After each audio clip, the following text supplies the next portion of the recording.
Salut, Salut salut. Pierre. Ciao Pablo, salut tout le monde.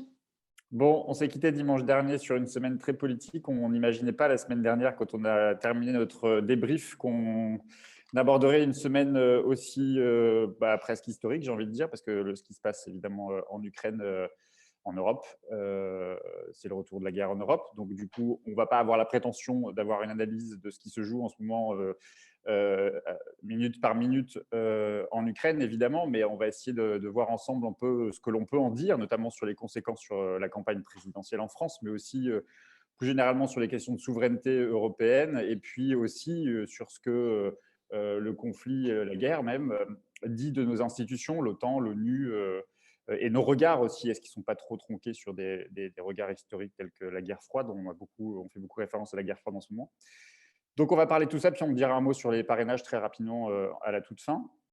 D'abord, peut-être commencer, c'est quoi les conséquences de ce qui se passe en ce moment en Europe pour la campagne présidentielle? On voit qu'aujourd'hui, Anne Hidalgo a consacré son meeting de campagne sur la crise, la guerre russo-ukrainienne. Mélenchon a conclu son meeting de campagne à Saint-Denis sur la crise, sur la guerre, L'île La pardon, Réunion. sur l'île de la Réunion, oui, oui, sur l'île de la Réunion. Là-dessus. Donc, ça a forcément un impact. Qu'est-ce que ça va… On voit Emmanuel Macron en chef de guerre. Forcément, d'ailleurs, les sondages, il y a déjà des sondages qui ont montré que ça le renforçait un peu. Qu'est-ce que vous pressentez, vous sentez que ça va avoir comme conséquence sur cette campagne présidentielle? Allez, Catherine. Je pense que ça va occuper beaucoup d'espace dans la campagne présidentielle et je pense que ça va avoir comme conséquence première que les enjeux qui ne sont pas ceux-là, liés directement à cette question de l'international, risquent de passer au second plan et je pense que ça va être très problématique pour le quinquennat qui vient, quelle que soit, je dirais, la personne qui va être élue président ou présidente. La légitimité que normalement on acquiert avec son élection sur la présentation d'un programme et sa discussion publique, là, va être largement entachée.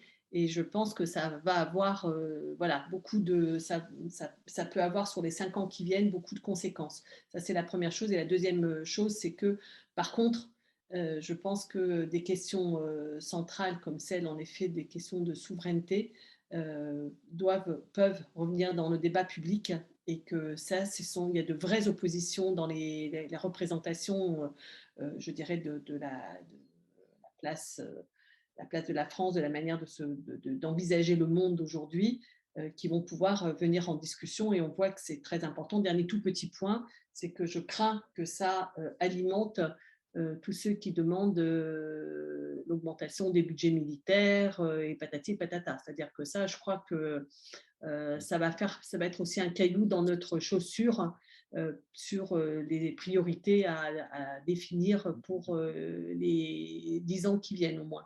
Ouais. Est-ce que ça va du coup décentrer les enjeux de la campagne qui étaient… Alors, on a vu beaucoup sur les questions d'identité, d'immigration, et puis là récemment un peu sur les questions de pouvoir d'achat. Est-ce que du coup ça va se décentrer justement sur la question européenne, sur les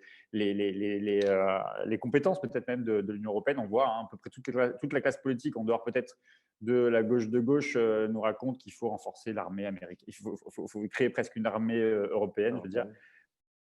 La première chose que je voudrais dire, c'est que c'est certain que lorsqu'on écoute les discussions à la fois en famille, dans le métro, dans les bars, etc., tout tourne depuis le début de la semaine autour de la question de la guerre. C'est-à-dire que, et ça, je pense que les hommes et les femmes politiques de notre pays l'ont bien compris. En fait, on est face à une crise grave et à une crise qui est en train de se transformer, enfin qui s'est transformée depuis lundi en guerre. En période de crise et en période de guerre, souvent, ce à quoi aspirent les gens, c'est un pouvoir fort. Et ils veulent une parole martiale. Et c'est d'ailleurs la posture qu'a prise Emmanuel Macron dans ses différentes allocutions depuis le début de la semaine. Hein. Il avait le regard très dur. Il essaye en fait d'être à la hauteur de la situation historique face à laquelle on est en fait, et on est collectivement. Après, tu as tout à fait raison, la question, on entend, mais ça, du coup, c'est ce que Catherine parlait tout à l'heure de différentes visions du monde et visions de quelle place en fait a la France dans le monde, quelle place a la France dans l'Europe. comment est-ce qu'on peut faire, quelle place elle pourrait avoir aussi. Parce que c'est ça qui est très compliqué, c'est que en fait, la situation dans laquelle on est actuellement, la situation de guerre sur le sol ukrainien, il y a beaucoup d'acteurs et d'actrices de la vie politique qui ne l'avaient pas anticipé, mais qui avaient dit attention, attention, on ne parle pas, ça fait très longtemps qu'on ne parle plus de sécurité, de la question de la sécurité sur le sol européen. Et donc, si on en est là aujourd'hui, il y a aussi, Jean-Luc Mélenchon notamment en parle beaucoup, hein, de la place de l'OTAN sur le territoire européen. Il le dit depuis très longtemps, sauf qu'aujourd'hui, on est dans une situation où eh bien, il y a eu un shift, il y a eu une accélération en gros de l'histoire avec une confrontation armée. Et donc se pose la question de, en fait, ok, il y en a qui disent des choses depuis maintenant plusieurs années, mais qu'est-ce qu'on fait aujourd'hui? Comment est-ce qu'on fait en fait pour désescalader, pour engager la désescalade? Et ça, c'est très compliqué parce qu'on est dans une situation de confrontation armée avec en plus une donnée qui est importante. On a un peuple ukrainien qui, par la voix de son président notamment, mais aussi par la voix de toutes les associations ukrainiennes présentes sur le sol français, qui demandent en fait une intervention militaire ou à minima l'envoi d'armes sur le territoire ukrainien. Et ils le demandent à corps et à cri. Et c'est vrai que c'est compliqué en fait d'avoir une posture pacifiste face à des gens qui disent mais nous on est en train de se faire envahir. Donc tout ça, à mon avis, ça va rentrer. Il va falloir que les différents candidats et candidates et que le président de la République se positionnent en fait par rapport à la fois à ces demandes, à des impératifs, on va dire moraux et politiques, notamment de maintien de la paix, et puis genre toutes les alliances en fait dans lesquelles est inscrite la France, à la fois l'Union européenne et l'OTAN.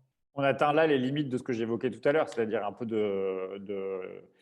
on n'a pas la prétention d'avoir des éléments ou d'informations ou même j'aurais presque envie de dire de compréhension. On s'en est parlé déjà entre nous. On voit bien qu'aujourd'hui même il y a un clivage, y compris au sein de la gauche, entre ceux qui disent ah bah si il faut armer les Ukrainiens. Je pense au Parti socialiste, Anne Hidalgo elle raconte ça, Jadot il raconte ça, je crois aussi. Il faut armer les Ukrainiens, il faut rentrer il faut les aider. Et une autre partie de la gauche qui dit ce que tu viens de dire, Pablo, ça va, si on fait ça, on contribue à l'escalade du conflit et même on fait entrer la France et un certain nombre de pays dans le conflit.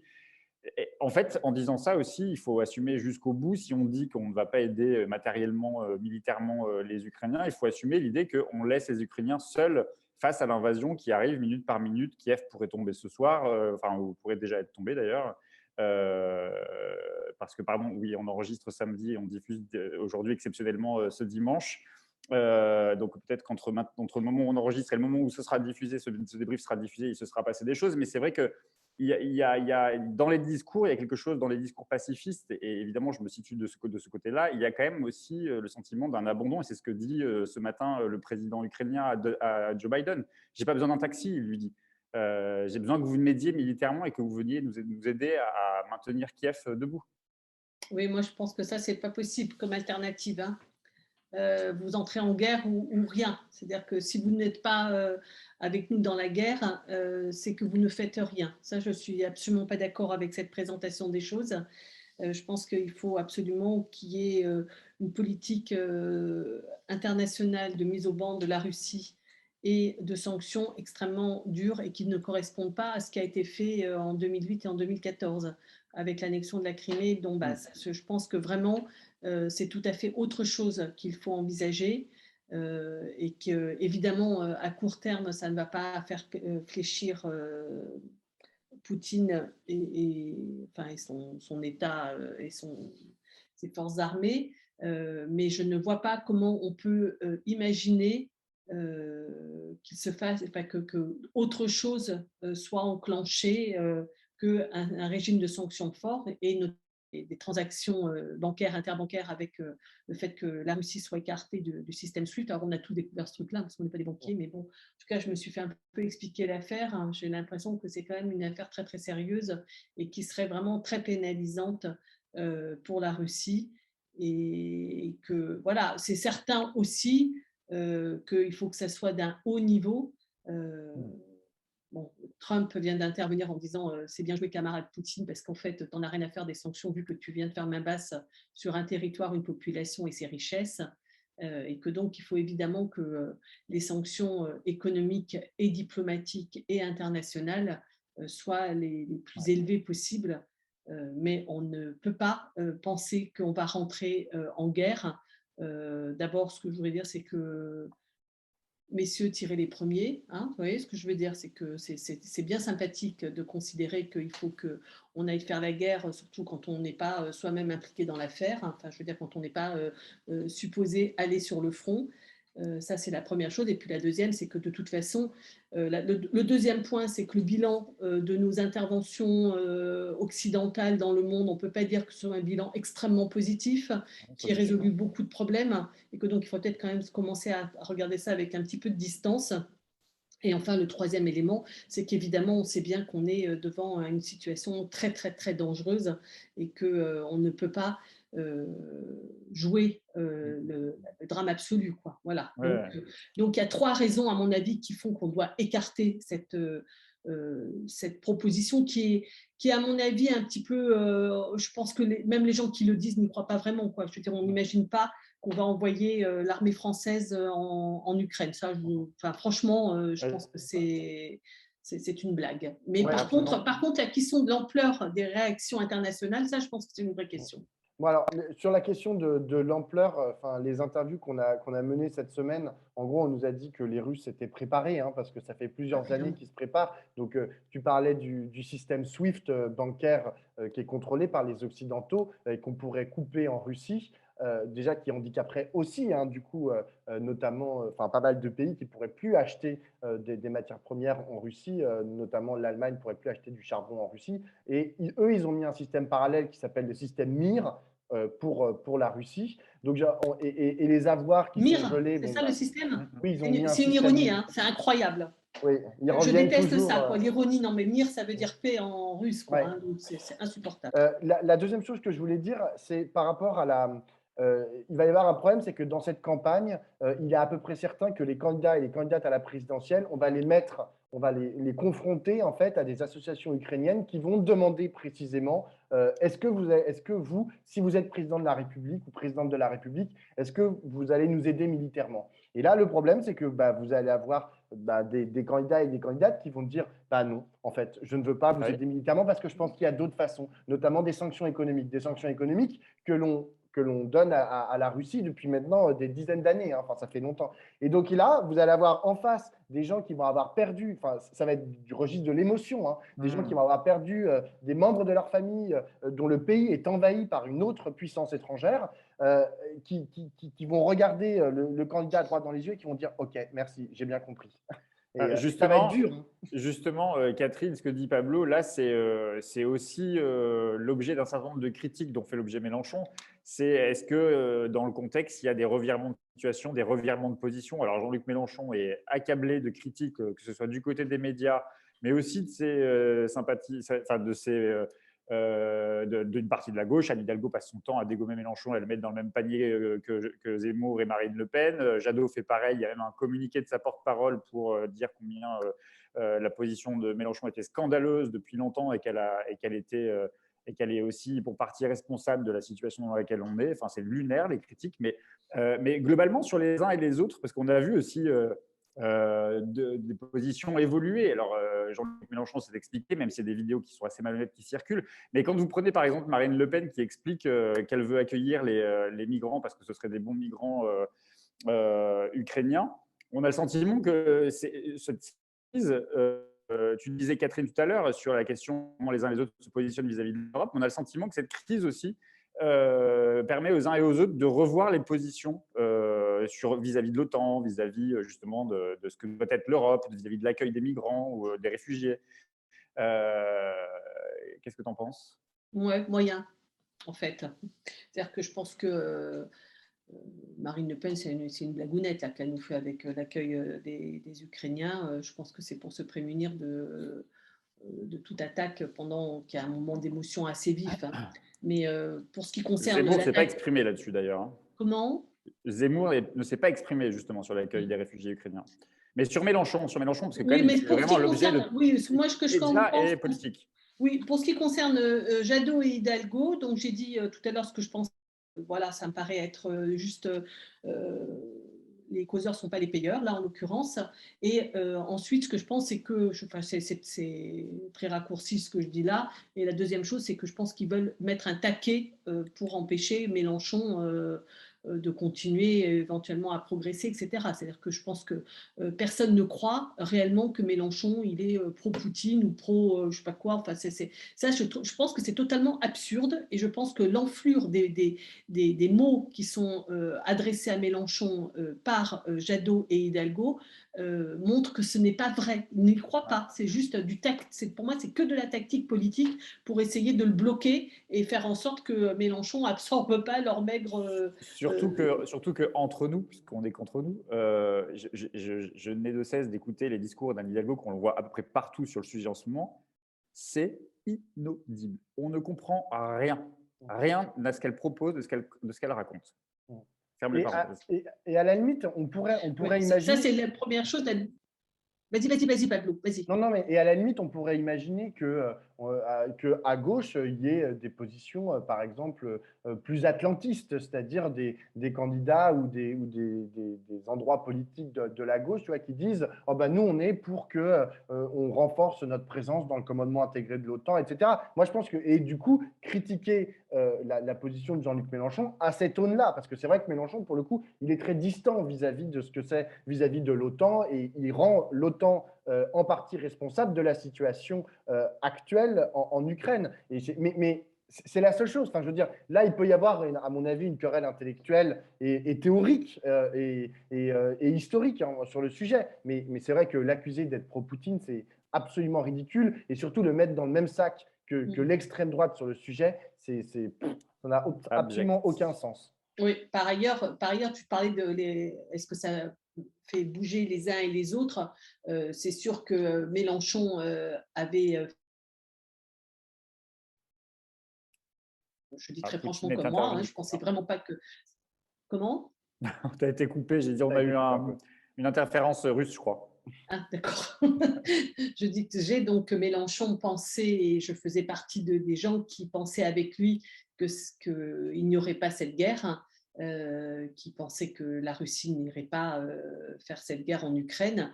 Mais moi, je ne considère pas que ce soit… Parce que je pense qu'il est fondamental, c'est de vouloir chercher une alternative à la guerre. C'est ça qui est fondamental. On juge les gens sur ça. Est-ce que, et d'ailleurs, à cette aune, moi, je ne fais pas reproche, contrairement à la droite et à l'extrême droite qui fait reproche à Emmanuel Macron d'avoir cherché jusqu'au bout la voie du dialogue. Moi, je ne fais pas reproche non plus à Emmanuel Macron. C'est-à-dire que je pense il fallait absolument tout faire. Et on ne fait que si l'on croit aussi. C'est-à-dire que si on pense que les carottes sont cuites, on ne va pas chercher à ouvrir le dialogue. Donc, je pense que la posture qui était celle d'Emmanuel Macron d'une part et d'autre part de Jean-Luc Mélenchon, c'est-à-dire de dire on peut trouver des voies pour éviter un conflit militaire. Moi, je pense que c'est la seule qui est possible. Et en revanche, la chose que moi j'aimerais entendre du côté de Mélenchon, c'est un discours un peu plus complet sur la gestion des relations internationales. C'est-à-dire qu'en fait, on est devant une crise aussi de l'ONU qui est majeure et qui ne vient pas d'arriver. Je veux dire, ça fait quand même un moment que l'ONU est absolument sans aucun impact, aucune puissance sur les grands dangers du monde, et que c'est bon, je pense que le désengagement, notamment dans la période Trump, a beaucoup compté. Le fait qu'ils se retirent de toutes les organisations internationales et qu'ils cessent leur financement, etc. Et bon, ça a beaucoup de poids dans l'affaiblissement de l'ONU, mais ceci étant, il faut absolument retrouver un mode de régulation internationale qui ne peut pas être, à mon avis, simplement l'ONU bis repetita. Et tu sais qui est d'accord avec toi, Catherine ? Non. Nicolas Sarkozy. Non, sérieusement, vous l'avez entendu hier, il est sorti, parce que Macron a reçu hier à l'Élysée les deux anciens présidents, Sarkozy et François Hollande. Et pour la peine, là, on ne peut que saluer la tonalité de son propos. Je le cite, il dit Aujourd'hui, plus rien ne marche. L'OTAN, ça ne fonctionne pas. Le G7, ça ne fonctionne pas. Le G20, dont j'ai voulu la création, ça ne fonctionne pas. Et même l'ONU, qui est aussi entre apathie et immobilisme. Nous sommes en 2022. Il est temps d'inventer les institutions qui permettront le multilatéralisme du XXIe siècle. Or, nous vivons avec les institutions qui sont celles du XXe siècle. Parce que ce que tu dis, Catherine, effectivement, on ne peut pas reprocher à Macron d'être allé en bilatéral discuter avec Poutine. Il a fait ce qu'il a pu et il a tenté par tous les moyens d'essayer de comprendre. Mais on sait tous que quand il était face à Poutine, Poutine avait déjà décidé qu'il entrerait en guerre avec l'Ukraine. Donc, clairement, se joue là la question des institutions. C'est peut-être un des enjeux de cette… Oui, c'est ça. Ce que je pense, c'est que ni souveraineté nationale française, ni souveraineté européenne. C'est tout à fait insuffisant. Il y a une question de lieu à l'échelle internationale parce que les enjeux qui sont aujourd'hui ceux de l'humanité sont des enjeux mondiaux, planétaires. On vient de le voir avec la crise du Covid, on le sait avec les problèmes d'Internet qui sont des enjeux internationaux, on le sait avec le réchauffement climatique, enfin bref, des grands enjeux mondiaux et on a besoin d'avoir des éléments de régulation. Le droit international est un appui qui ne règle pas tout et je pense qu'il faut donc imaginer un ONU d'un nouveau genre qui fasse davantage place aux sociétés et aux organisations non gouvernementales qui sont mobilisées sur les différents enjeux de biens communs et internationaux. Je ne vois pas d'autres solutions durables que celle-là. J'ajoute un dernier petit point qui est un point qui est dans le programme de Mélenchon qui était déjà présent en 2017. Je ne sais pas pourquoi je ne l'entends pas beaucoup redire, mais il avait proposé en 2017, et il le réitère dans son programme, une conférence sur les frontières au niveau européen. Et moi, je trouvais, quand il l'avait formulé en 2017, je trouvais ça dangereux, en fait, parce que pour moi, c'est une conférence internationale qui se remette à discuter des frontières me paraissait un terrain glissant et sur lequel on sait comment on y rentre, on ne sait pas comment on en sort. Et en fait, je me dis, aujourd'hui, à l'aune de ce qui est en train de se passer, la question des frontières étant une question assez fondamentale et la question de la sécurité, de la préservation de ces frontières, je pense que ça serait quand même assez nécessaire d'avoir cette conférence au niveau européen, peut-être sous l'égide de l'OSCE comme il le propose. En tout cas, cette question, je pense que c'était bien vu en 2017 de le proposer et je pense qu'aujourd'hui, il faut remettre ça sur la table.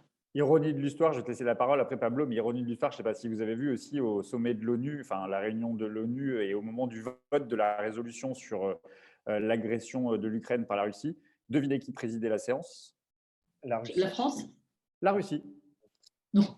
Qui est la seule à avoir voté contre 3 abstentions, dont la Chine. D'ailleurs, ça montre que quand même, il est aussi un peu isolé, que la Chine, dont on pouvait estimer qu'elle était en soutien de Poutine, n'est pas si… Il n'y a pas de raison de penser a priori que la Chine est en soutien de Poutine. Non, mais franchement, je pense qu'en dehors ça fait partie des problèmes que l'on a, c'est que je pense qu'on regarde des choses en disant « Ah, mais il y a un gros bloc issu du communisme du XXe siècle et puis il y a un autre gros bloc chinois. » Moi, je pense que ni la Russie ni la Chine n'ont plus grand-chose à voir avec le communisme. En fait, en vérité… Moi, je ne pense pas que c'est pour cette raison qu'on peut les rapprocher, mais on peut les rapprocher par rapport… parce qu'il y a l'Ukraine et la Russie, puis il y a la Chine et Taïwan.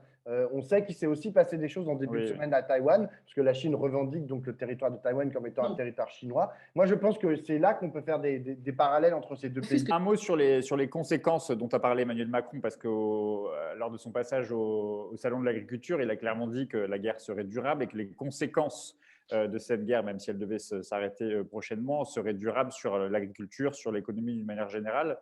Et ça pose nécessairement, on l'a vécu avec la crise sanitaire, on l'a vu au début de la crise sanitaire, on s'est rendu compte que tiens, il n'y a plus de masques, oui, les masques, on les a délocalisés en Chine. Et bien là, on a le sentiment que, vu qu'on est un peu beaucoup même dépendant de la Chine, notamment sur la question des matières alimentaires pour le bétail en France, ça risque de perturber aussi l'agriculture française, ça risque d'avoir un impact sur les prix de l'énergie. La dépendance vis-à-vis du gaz risque aussi évidemment de nous impacter. Ça repose la question, comme tu disais Catherine en début d'émission, de notre souveraineté, de la souveraineté européenne, de la souveraineté française. Ouais, moi, je ne vois pas qu'on ne peut pas se mettre à être souverain sur tous les sujets. Hein. Enfin, je veux dire, ça, c'est une douce illusion.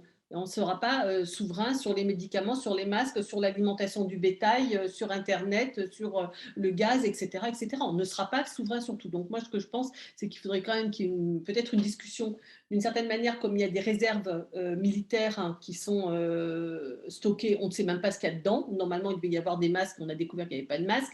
Donc, qu'est-ce qu'il y a dans ces réserves nationales en cas de guerre, en cas de pandémie, etc. Donc, ça, c'est un premier point. C'est les urgences. Il y a un deuxième point, quels sont les domaines d'indépendance stratégique pour la nation française. Et ensuite, il y a le niveau européen. Qu'est-ce que c'est que la souveraineté européenne? C'est pareil. Moi, je ne crois pas que l'Europe pourra être autosuffisante à elle toute seule sur son propre territoire. Non seulement je ne le crois pas, mais je dirais même qu'en plus, je ne le trouve pas souhaitable. C'est-à-dire que je pense aussi que les interdépendances, c'est aussi une façon de maintenir des relations et des obligations de négociation. Mais en tout cas, et puis dernier point, c'est que pour ce qui concerne la Russie, un de ses points forts, c'est son gaz, et que c'est certain que, par exemple, pour l'Allemagne qui a fait l'option d'ouvrir des centrales au gaz sous Merkel, ça la met dans une grande difficulté. Et donc, je pense que la question du débat sur l'énergie, pour moi, ça fait partie probablement des sujets que je mettrai dans les enjeux de souveraineté. Il me semble que là, il y a une question à débattre en France et à débattre dans les différents pays à l'échelle européenne. Ouais, Pablo, un dernier mot sur ça? il y a Vas-y. quelque chose de compliqué et paradoxal avec cette question de souveraineté, c'est que l'Union européenne, son essence première, celle qui avait été pensée par Jean Monnet et Schuman, c'était précisément de dire les interdépendances économiques, c'est ce qui va nous permettre de préserver la paix sur le territoire européen. Là, on en voit les limites. Parce que c'est vrai que, pour le coup, on a les interdépendances économiques entre la Russie et, on va dire, les pays de l'Union européenne sont très fortes, notamment, comme vous l'avez rappelé tous les deux, en matière de céréales et en matière énergétique. Pour autant, ça ne dérange pas Vladimir Poutine pour déclencher une guerre en Ukraine et se fâcher, en fait, avec ses partenaires commerciaux. C'est-à-dire, on voit les limites, en fait, de ce que sont les interdépendances économiques. Néanmoins, je pense que c'est important. Qu'est-ce qu'il y a, Catherine? Oui, Non, je ne crois crois pas. pas. Moi, je ne crois pas à ce que tu dis. C'est-à-dire que je pense que les interdépendances, ça fait aussi qu'on est obligé de faire attention les uns aux autres et que pour l'Allemagne, si l'Allemagne rechigne à couper les ponts plus fortement avec la Russie, c'est qu'elle est ultra dépendante sur le plan du gaz, par exemple, et de son énergie. d'accord, mais c'est pas dit. Peut-être qu'on va y arriver en fait à ça. C'est-à-dire que en fait, Poutine prend le risque en fait de couper ses interdépendances alors que potentiellement il en a besoin. Et c'est d'ailleurs tout le problème de la souveraineté. C'est-à-dire que moi je me dis en fait à quoi là lorsqu'on réfléchit à l'aune de cette crise, de cette guerre en Ukraine, en fait on se dit mais à quoi ça servirait en fait d'être souverain, on va dire économiquement, c'est-à-dire en gros d'être autosuffisant. Ça nous servirait à pouvoir mener des guerres de façon beaucoup plus simple avec tous les gens qui sont autour de nous. Parce Oui. que c'est bon, on est souverain, on n'a plus besoin du pétrole, du gaz russe et du blé russe. Donc, ça veut dire qu'on peut les attaquer. Ça pose quand même un gros problème. Si c'est ça, les objectifs de la souveraineté, je ne suis pas certain que ça soit quelque chose qui soit souhaitable. Allez, on passe au dernier sujet qui est sans rapport, mais quand même, il y avait un petit sujet politique cette semaine avec la dernière semaine d'arrivée des parrainages. Enfin, il y a jusqu'à la semaine prochaine encore, mais c'était important de savoir ce qui allait se jouer cette semaine. Donc, Jean-Luc Mélenchon a obtenu ses parrainages. Il est donc officiellement candidat à l'élection présidentielle. C'est encore très compliqué pour Anne Hidalgo, pour Anas Kazib et pour Christiane Taubira, pardon. Christiane Taubira qui visiblement ne sera pas candidate, Philippe Poutou et Anas Kazib non plus.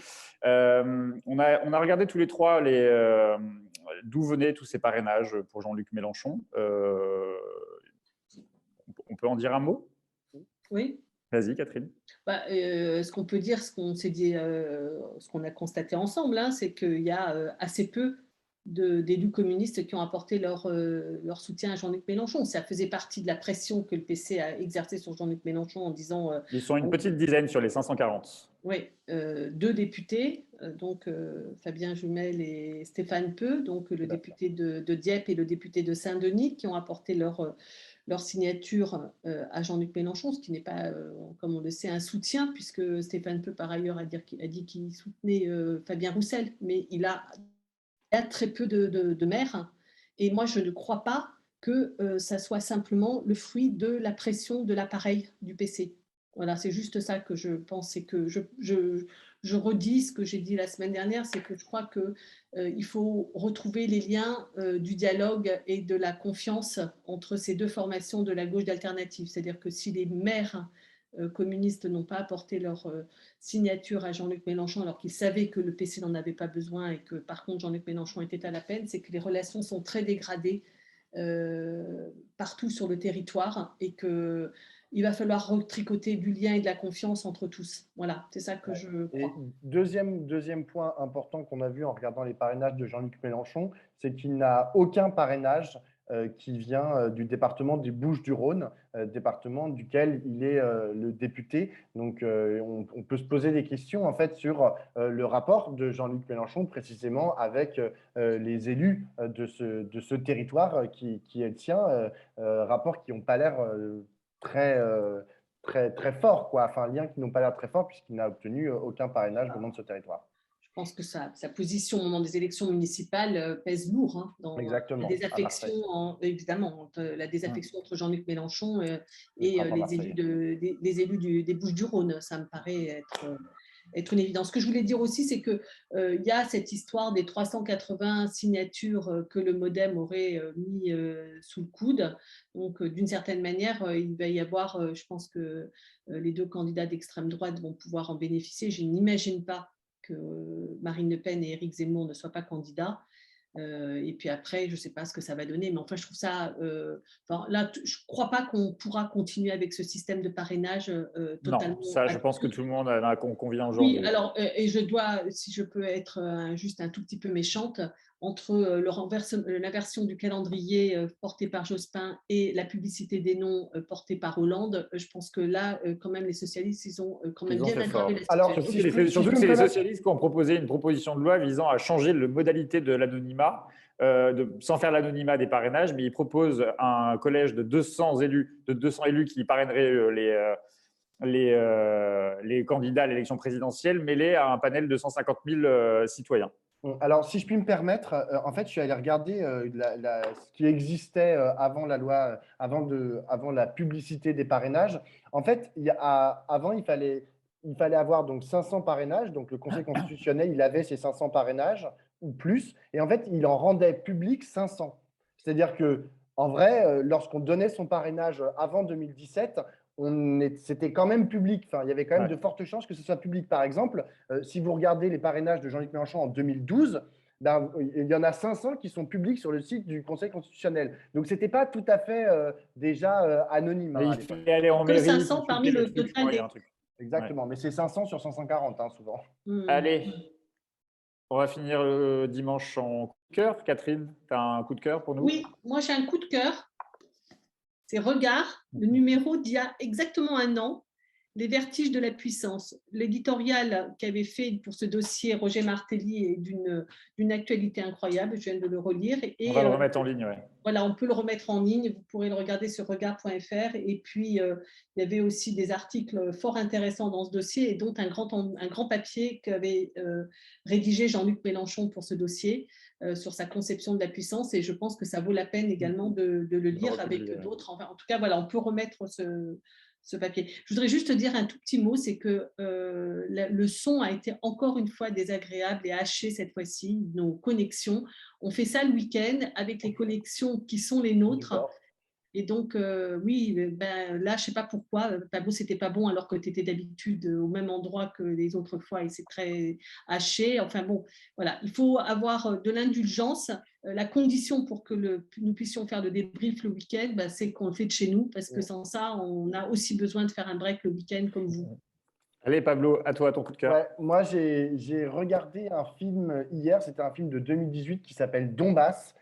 Donc sur la région du Donbass à l'est de l'Ukraine, qui a obtenu le prix de la mise en scène à Cannes en 2018.